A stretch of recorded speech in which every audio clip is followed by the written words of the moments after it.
Welcome to Icon Commerce Classes. Hello everyone, आज के इस वीडियो में हम लोग पढ़ने वाले हैं income tax and introduction and historical background. यानी कि मैं आपको आज इस वीडियो में ये बताने वाला हूँ कि इनकम टैक्स क्या होता है, इनकम टैक्स की शुरुआत कैसे हुई और इनकम टैक्स की जो हिस्ट्री रही है हमारे भारत में वो किस तरह से रही है और किस तरीके से इसमें चेंजेस जो हैं अभी तक हुए हैं। तो चलिए स्टार्ट करते हैं।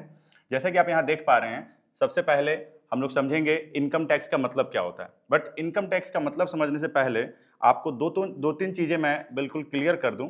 जैसे हमारे देश में टैक्स जो है वो दो तरीके का होता है, ठीक है। दो तरीके का टैक्स हमारे देश में कलेक्ट किया जाता है गवर्नमेंट के द्वारा। एक सेंट्रल गवर्नमेंट के द्वारा कलेक्ट किया जाने वाला टैक्स, जिसको हम लोग कहते हैं डायरेक्ट टैक्स। ओके, ये जो डायरेक्ट टैक्स है, इसी डायरेक्ट टैक्स को हम कहते हैं इनकम टैक्स, जैसा कि आप देख पा रहे हो। ओके, उसके बाद दूसरा जो है, इसमें आते हैं central government plus state government. Okay, central government and state government, इन दोनों गवर्नमेंट के द्वारा मिल करके क्या किया जाता है, एक टैक्स कलेक्ट किया जाता है जिसको हम कहते हैं इनडायरेक्ट टैक्स।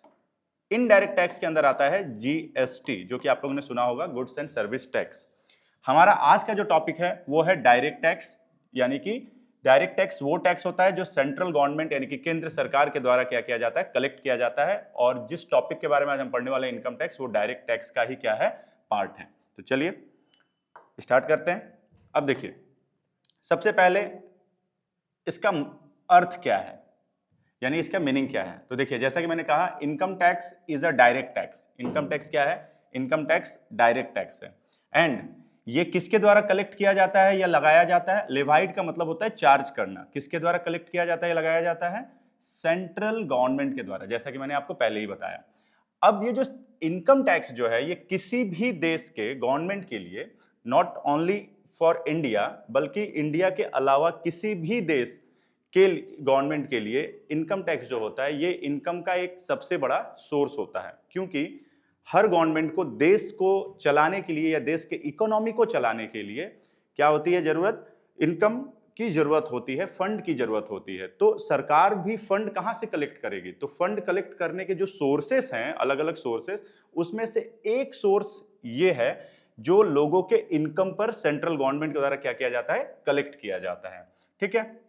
और इस चीज के लिए, इस वर्क के लिए, यानी कि इनकम टैक्स वगैरह कलेक्ट करने के लिए या लोगों के इनकम पर टैक्स को सही टाइम से कलेक्ट करने के लिए, या इससे रिलेटेड जो भी प्रॉब्लम या समस्याएं होती हैं लोगों को या पब्लिक को, उन सब चीजों को देखने के लिए सरकार ने क्या कर रखा है, एक अलग से डिपार्टमेंट बना रखा है। जैसा कि आप यहां देख पा रहे हो, the government has set up a separate income tax department for this purpose. यानी कि अलग से एक डिपार्टमेंट बना हुआ है जिसको इनकम टैक्स डिपार्टमेंट कहा जाता है। ठीक है। Income tax is a very important source of income of the central government, जैसा कि मैंने ऑलरेडी आपको एक्सप्लेन कर दिया। ठीक है। Although income tax is levied and collected by the central government, yet a certain portion of it is distributed among the states for their welfare projects।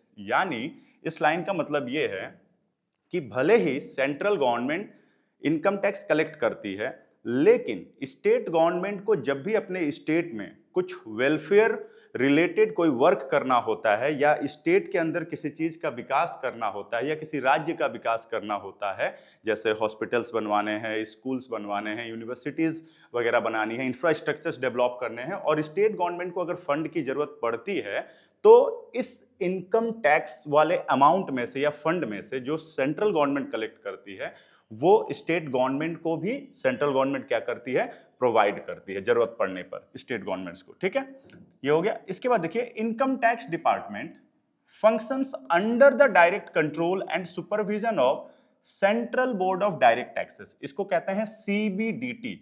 CBDT, CBDT का full form होता है central board of direct taxes. CBDT क्या है?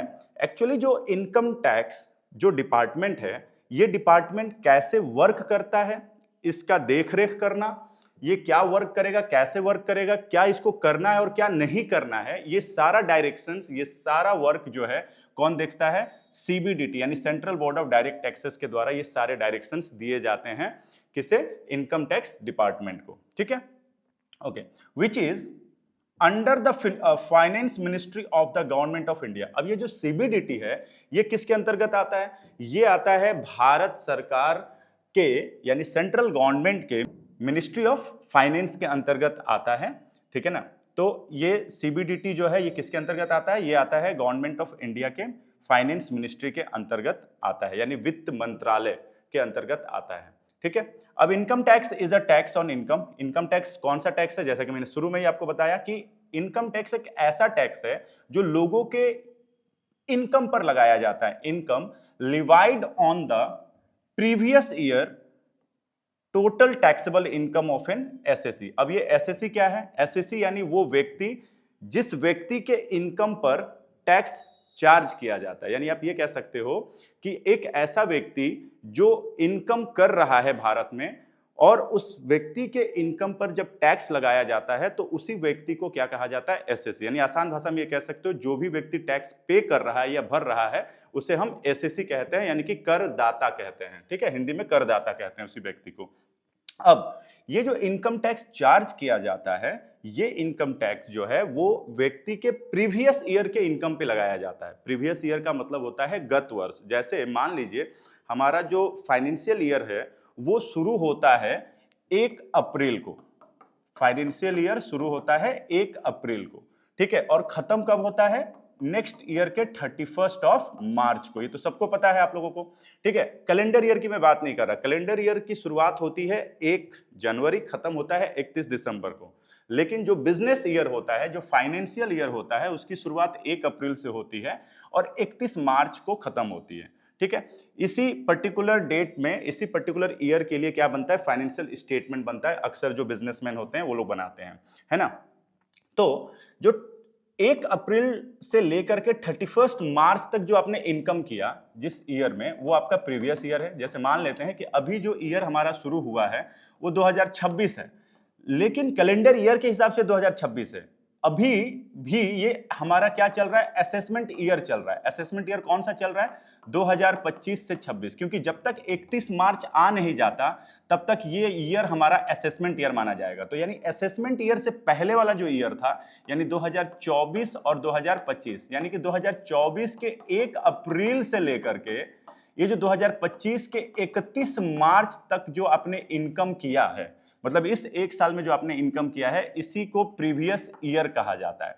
अब इस year में किए गए इनकम पर जो टैक्स पे किया जाता है वो इस ईयर में यानी कि 2025-26 में किया जाएगा। तो यानी कि जिस ईयर में आपने इनकम कमाया उसे गत वर्ष यानी प्रीवियस ईयर, और जिस ईयर में आपने उस पर टैक्स भरा उसे असेसमेंट ईयर यानी कि कर निर्धारण वर्ष कहा जाता है। तो वही कह रहा है कि एक व्यक्ति के इनकम पर टैक्स जो लगाया जाता है वो टोटल टैक्सेबल इनकम पे लगाया जाता है, यानी कि उस इनकम पे लगाया जाता है जो पूरी तरीके से टैक्सेबल है। अब टैक्सेबल इनकम वो होता है जिसमें से आपके सारे खर्चों को जो है निकाल करके जो एग्जैक्ट इनकम आपकी होती है, यानी कि जितने भी आपको एग्जेम्पशंस मिलने हैं इनकम टैक्स के अंदर, जितने डिडक्शंस दिए जाते हैं, ठीक है, ये सारी चीजें हम आगे जैसे जैसे हम लोग आगे टॉपिक्स को पढ़ेंगे उसमें ये सारी चीजें क्लियर होती जाएंगी कि डिडक्शंस क्या होता है, एग्जम्पशंस क्या होता है, क्योंकि इनकम टैक्स जो है वो कोई छोटा टॉपिक नहीं है। तो मैं बस आपको यहाँ पर मीनिंग समझाने की कोशिश कर रहा हूँ और इनकम टैक्स की शुरुआत कैसे हुई उसके बारे में मैं बात करूंगा बस इस वीडियो में। तो आगे जो वीडियोज आएंगे उसमें आपको ये सारी चीजें और क्लियर होती जाएंगी, ठीक है। वैसे ये जो टॉपिक मैं बता रहा हूँ ये इंपॉर्टेंट है खास करके बीकॉम बीबीए करने वाले बच्चों के लिए, क्योंकि ये जो टॉपिक है ये बीकॉम और बीबीए वाले बच्चों को मिलेगा। आपको इनकम टैक्स एक्ट करके एक अलग से आपकी बुक आती है जो कि अलग अलग यूनिवर्सिटीज में अलग अलग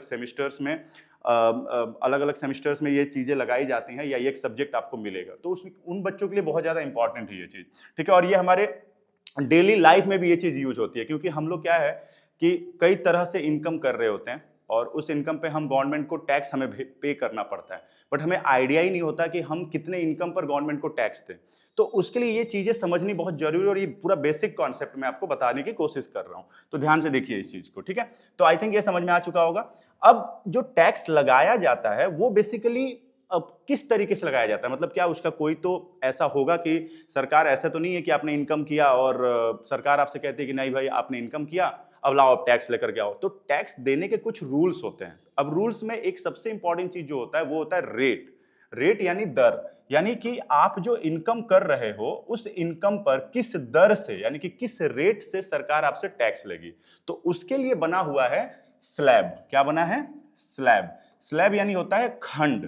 ठीक है, जैसे भारत में जो भी व्यक्ति इनकम करते हैं उनके इनकम के हिसाब से कुछ स्लैब बनाए गए हैं, कुछ खंड बनाए गए हैं और उस स्लैब के अकॉर्डिंग बांटा गया है कि कितने से कितने इनकम पर आप रहो या साल में आप कितना इनकम करते हो तो आप पर किस दर यानी किस रेट से जो है वो टैक्स लगाया जाएगा। ठीक है, तो इसके बारे में भी हम आगे बात करेंगे डिटेल्स में। ठीक है, तो आई थिंक ये आपको समझ में आ चुका होगा कि एक व्यक्ति के टोटल टैक्सेबल इनकम पर, कौन सा टैक्सेबल इनकम जो प्रीवियस ईयर में उसने कमाया है उस पर करंट ईयर यानी कि असेसमेंट ईयर पर क्या लगाया जाता है? टैक्स लगाया जाता है। ये टैक्स लगाता कौन है? Income tax department. Income tax department को कंट्रोल कौन करता है? Central board of direct taxes, CBDT. अब सीबीडीटी जो है वो किसके अंतर्गत आता है? मिनिस्ट्री ऑफ फाइनेंस के अंतर्गत आता है, यानी वित्त मंत्रालय के अंतर्गत आता है। ठीक है, अब ये जो रेट मैंने आपको बताया, ये इनकम पे कि कितने इनकम पे आपका कितना टैक्स लगेगा, ये रेट कौन डिसाइड करता है? ये रेट डिसाइड किया जाता है फाइनेंस एक्ट के द्वारा, यानी वित्त अधिनियम के द्वारा ये रेट फिक्स किया जाता है और ये प्रत्येक वर्ष तय किया जाता है। यानी कि टैक्स का जो रेट है वो प्रत्येक वर्ष, आपने देखा होगा फरवरी में हमारे देश का बजट पास किया जाता है और वो जो बजट पास होता है उस बजट में ये चीज डिसाइड की जाती है कि आने वाले वर्ष में जो भी व्यक्ति इनकम करेगा, यानी कि 1 अप्रैल से जो नया वर्ष शुरू होगा, इस 1 अप्रैल से लेकर के 31 मार्च तक जो इनकम होगा उस इनकम पर एक व्यक्ति को कितने इनकम पर कितना टैक्स देना होगा, उसका जो रेट है ये हर साल जब बजट पेश किया जाता है तो उसी बजट में ये रेट जो है फाइनेंस एक्ट के द्वारा तय किया जाता है, डिसाइड किया जाता है। ओके, तो आपसे अगर कोई पूछे कि इनकम टैक्स का जो रेट है वो कौन तय करता है, तो या किसके द्वारा तय किया जाता है या किसके पॉइंट ऑफ व्यू से तय होता है, तो फाइनेंस एक्ट के पॉइंट ऑफ व्यू से तय होता है। ये फिक्स, ये याद रखिएगा। अच्छा, अब ये जो रेट है ये फाइनेंस एक्ट के द्वारा सेट किया जाता है, लेकिन इसको पास कौन करता है? पार्लियामेंट के द्वारा पास किया जाता है हर एक साल, जैसा मैंने शुरू में ही कहा, पार्लियामेंट एवरी ईयर। ठीक है, so these rates are divided into various slabs. मैंने शुरू में ही आपको एक स्लैब शब्द मैंने कहा, खंड। देखिए वो जो रेट्स हैं वो अलग अलग स्लैब्स में बटे हुए हैं इनकम के according. For every income slab there is a different rate of income tax. जैसा मैंने कहा जितने भी अलग अलग स्लैब बने हैं, सभी स्लैब, सभी खंड में इनकम का जो इनकम टैक्स का जो रेट बना हुआ है वो भी क्या है? डिफरेंट डिफरेंट है, यानी कि अलग अलग है। ठीक है, as the income slab goes up the rate of income tax also goes up. कहने का मतलब ये है कि अगर किसी स्लैब में इनकम टैक्स का रेट अधिक है तो आपको अपने इनकम पर ज्यादा टैक्स देना होगा, और अगर किसी स्लैब में इनकम टैक्स का रेट कम रखा गया है तो आपको कम टैक्स देना पड़ेगा। ठीक है, as a result more income tax is charged on higher income. यानी इससे ये समझ में आता है कि जितना ज्यादा आप इनकम कमाओगे या इनकम करोगे उतना ज्यादा आपको टैक्स जो है वो भरना पड़ेगा, यानी कि सेंट्रल गवर्नमेंट को टैक्स देना पड़ेगा। ठीक है, ओके, और टैक्स देना ये हमारी ड्यूटी है। एक जो नागरिक है, भारत के जितने भी नागरिक हैं, एक जिम्मेदार नागरिक होने के नाते ये हमारी जिम्मेदारी बनती है कि हम भारत सरकार को अपने द्वारा कमाए गए इनकम पर जो रूल बना है, जो सिस्टम बना हुआ है, जो प्रणाली भारत में बनी हुई है टैक्स की, उसके अकॉर्डिंग हमें जो भी हमारा जो एक जेन्युइन जो टैक्स बनता है वो हमें गवर्नमेंट को देना चाहिए। क्योंकि इससे ये बेनिफिट होता है कि देखो ये सरकार आखिरकार वो पैसा जो आपसे कलेक्ट करती है वो आप ही के डेवलपमेंट में लगाती है, क्योंकि आपको भारत में बहुत सारी चीज़ों की सुविधा मिलती है, हॉस्पिटल की सुविधा मिलती है, आपके बच्चों को पढ़ने की सुविधा मिलती है, रास्ते, सड़क, ट्रांसपोर्टेशन, कम्युनिकेशन, बहुत सारी सुविधाएं आपको सरकार देती है। तो सरकार को भी इन सुविधाओं को देने के लिए पैसे खर्च करने पड़ते हैं, देश में इन सुविधाओं को बनाए रखने के लिए पैसे खर्च करने पड़ते हैं। तो कहीं ना कहीं जो पैसा आप एक थोड़ा छोटा सा अमाउंट जो आप कंट्रीब्यूट करते हो अपने इनकम का एक छोटा सा हिस्सा, वो कंट्रीब्यूशन भारत के विकास में बहुत ज्यादा हेल्पफुल होता है गवर्नमेंट के लिए। तो हमें एक जिम्मेदार नागरिक के रूप में क्या करना चाहिए? टैक्स पे करना चाहिए। ठीक है, ओके, तो ये हो गई बात मीनिंग ऑफ इनकम टैक्स की।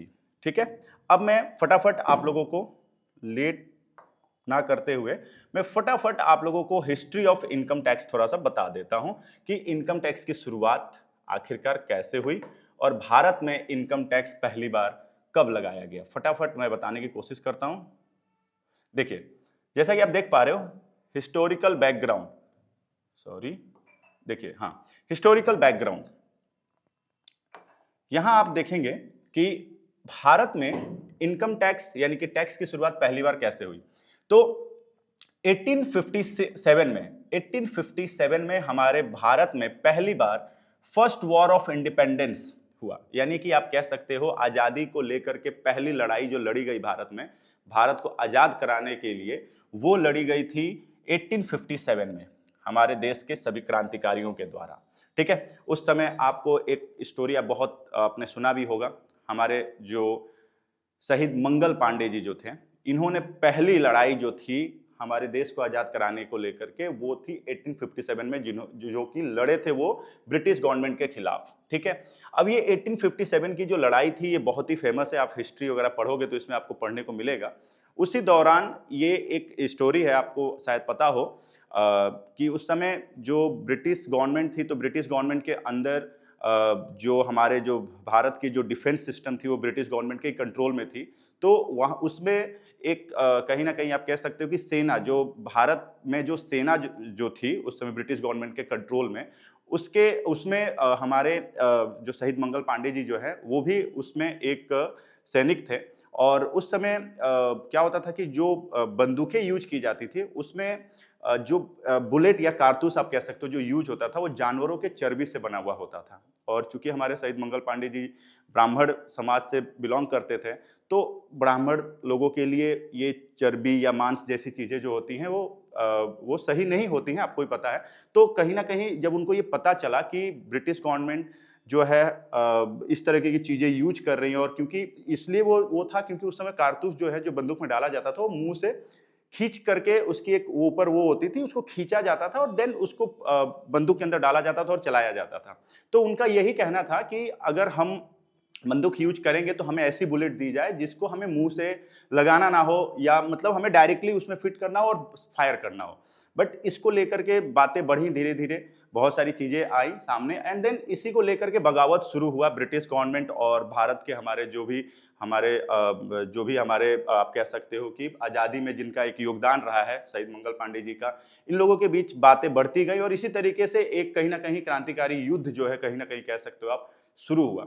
और उस दौरान ब्रिटिश गवर्नमेंट को इस युद्ध में बहुत बड़ा नुकसान उठाना पड़ा, ब्रिटिश गवर्नमेंट को। ठीक है, हमारे भारत के जो क्रांतिकारी लोग हैं वो हमेशा ही नुकसान पहुंचाए हैं। ये अलग बात है कि हमारे भारत में ही एकजुटता नहीं थी जिसके चलते हमें इतना समय लगा उनसे आज़ादी मिलने में। अगर हमारे बीच एकजुटता होती तो शायद उतना समय नहीं लगा होता। कहीं ना कहीं कुछ गद्दार हमारे भारत के अंदर के ही लोग थे। आप लोग ने हिस्ट्री में पढ़ा भी होगा, या नहीं भी पढ़ा है तो पढ़िए इसको, बहुत इंटरेस्टिंग हिस्ट्री है हमारी भारत की। ठीक है, तो वही जो नुकसान हुआ था ना 1857 में, तो उस समय ना ब्रिटिश गवर्नमेंट में एक पर्सन थे सर जेम्स विल्सन। ठीक है, ये सर जेम्स विल्सन ने डिसाइड किया कि 1857 यानी 1857 में भारत के क्रांतिकारियों के चलते जो ब्रिटिश गवर्नमेंट को नुकसान हुआ है, इस नुकसान की भरपाई की जाए। भरपाई अब कैसे होगी?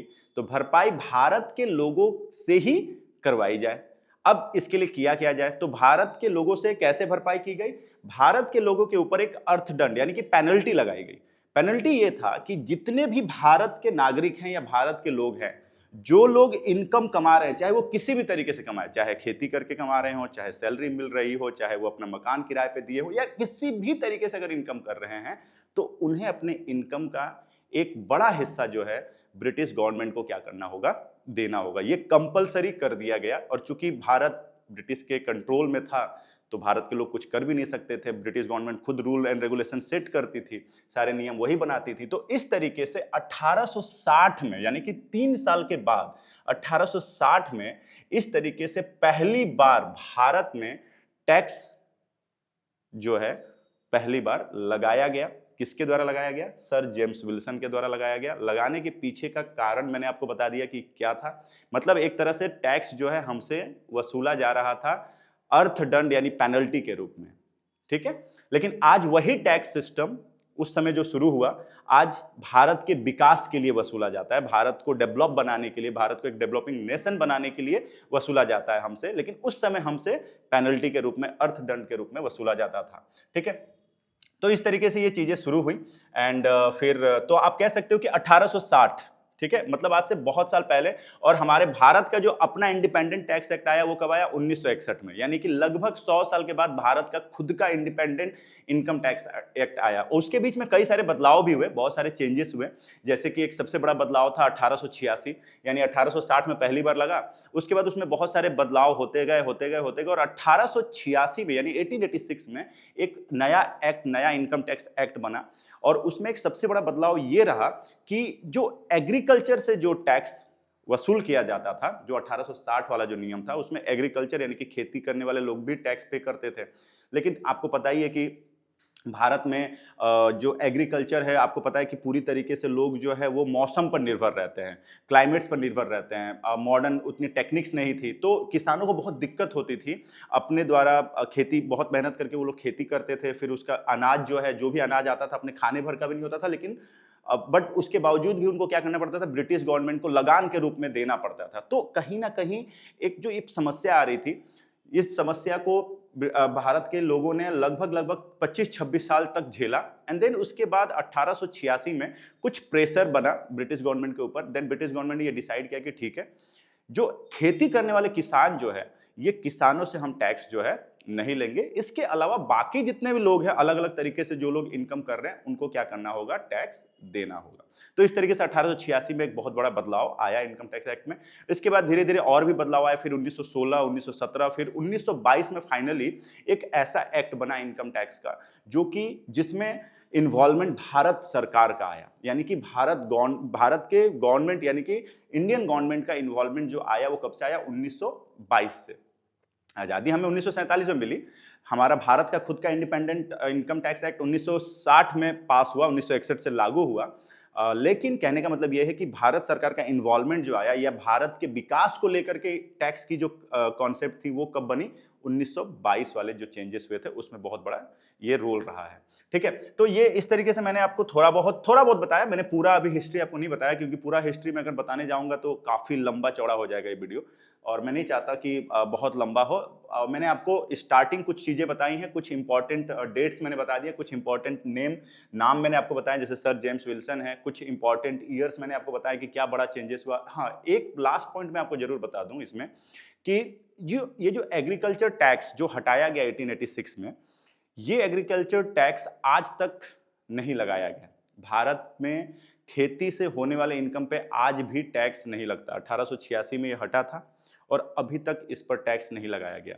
भारत के जो संविधान है, हमारा इंडियन कॉन्स्टिट्यूशन जो है, इंडियन कॉन्स्टिट्यूशन में भी ये चीजें लिखी गई हैं कि सेंट्रल गवर्नमेंट जो है उसके पास कोई पावर नहीं है भारत में एग्रीकल्चर पे टैक्स लगाने का। लेकिन जो स्टेट गवर्नमेंट है, राज्य सरकार है, राज्य सरकार अगर चाहे तो अपने राज्य में खेती करने वाले यानी फार्मर्स के ऊपर क्या लगा सकती है? टैक्सेस लगा सकती है। ये स्टेट गवर्नमेंट के पास पावर है, लेकिन सेंट्रल गवर्नमेंट के पास इस चीज का पावर नहीं है। ये हमारे इंडियन कॉन्स्टिट्यूशन में भी ये मेंशन है, ठीक है। एंड इसके साथ साथ भारत का जो इनकम टैक्स एक्ट है, ये one of the complicated act माना जाता है। जितने भी बड़े बड़े जानकार हैं वो मानते हैं कि भारत का जो आयकर अधिनियम है, ये सबसे ज्यादा कॉम्प्लिकेटेड है, सबसे ज्यादा टफ है, क्योंकि इसमें हर एक छोटी छोटी चीजों के लिए नियम और कानून बना हुआ है। जैसे जैसे आप आगे पढ़ोगे तो आपको चीजें और अच्छे से समझ में आएंगी। तो इस वीडियो में बस इतना ही। मुझे जो क्लियर करना था, मुझे मेन जो इनकम टैक्स का कॉन्सेप्ट आपको बताना था, इनकम टैक्स की शुरुआत कैसे हुई ये बताना था। आई थिंक मैंने अपने तरफ से पूरा 100% आपको, आपका जो भी डाउट या जो भी पॉइंट्स थे मैंने क्लियर किया है। और बाकी इसके अलावा भी अगर कोई कन्फ्यूजन रहे तो आप डायरेक्ट हमसे कनेक्ट कर सकते हो, और हमसे आप क्वेरी जो है अपना कर सकते हो। तो हम कोशिश करेंगे कि हम आपको सॉल्व करें। So thank you very much.